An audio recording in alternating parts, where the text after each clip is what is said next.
港出版佢第2本嘅詩集，以及佢第1本嘅英文小說。今日Syed將會用英文為我哋朗讀佢嘅詩《Every Year》。Syed, the stage is yours.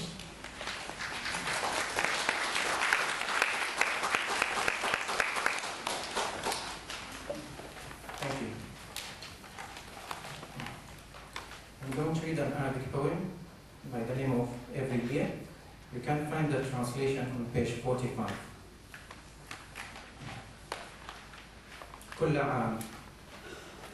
كل عام حين يأتي الربيع تتسابق نحو سهول خيول الأسى فتلوك من العشب ما طاب وانساب منه الندى وغدير المصفى كطهر الدموع تستحم وتنهل من مائه العذب حتى الثمالة ثم تكثره لاهية ثم تركض في مربعي وتبيت بمزرعتي راضية.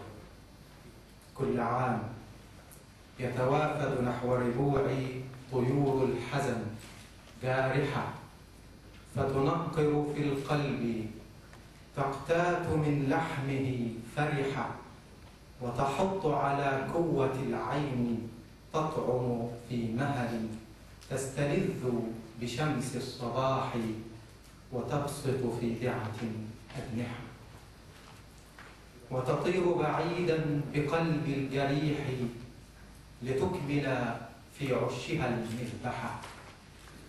كل عام تتمزق في داخلي أمنيات حين أجلس في ظل صفصافة أتأمل وجهي على صفحة النهر يبدو حزين السمات.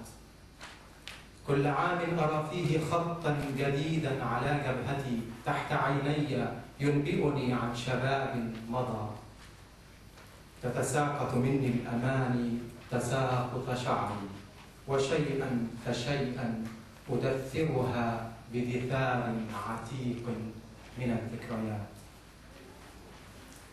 كل عام حين أحمل بعض الفطائر والبرتقال لأزور بقلب المنكس قبر أبي وأريد الحديث فتخنقني العبرات وهو ظل ل7 ليال سليب المقال غائبا في سبات.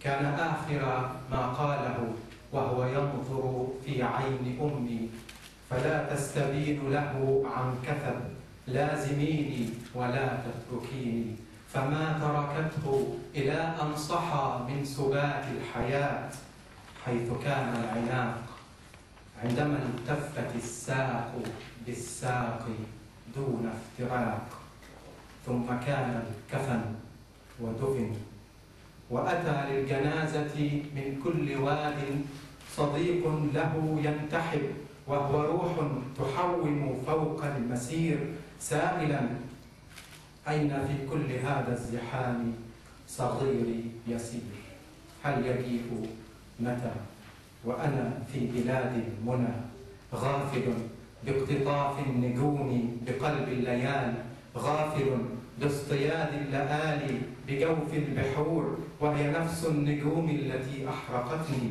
ونفس البحور التي أغرقتني وكنت أظن بأني وصلت لشط النجاة. كل عام عند قبر أبي أقرأ الفاتحة ثم أدعو له بفسيح الجنان وطيب المقام وأسير عائدا للزحام بقلب كسير. Thank you.